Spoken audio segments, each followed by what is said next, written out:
In this video, we're going to be looking at the question, what is a sin? For me, growing up, I'd heard that word before, but I always just thought of, something super serious like a murder or committing GBH.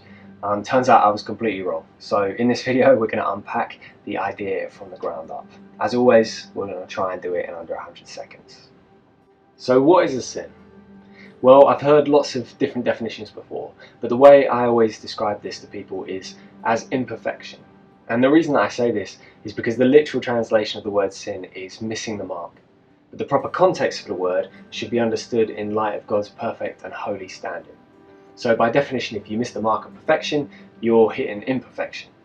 One common misconception I hear a lot on this subject is the idea that sin is just this really far away and detached part of everyday life. As though that word is just reserved for really high profile crimes and everything else is just classified as a little mistake. But that's not God's view of the way things are.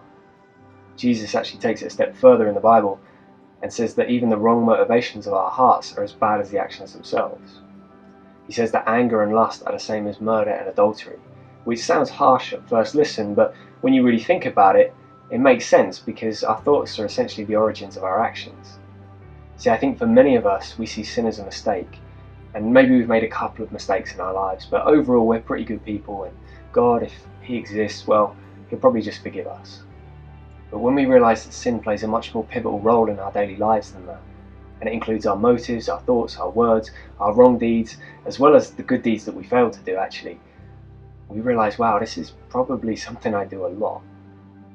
Sin is a serious problem in our world, but thankfully the love and grace of God is big enough to deal with it, if only we'll ask Him to help us.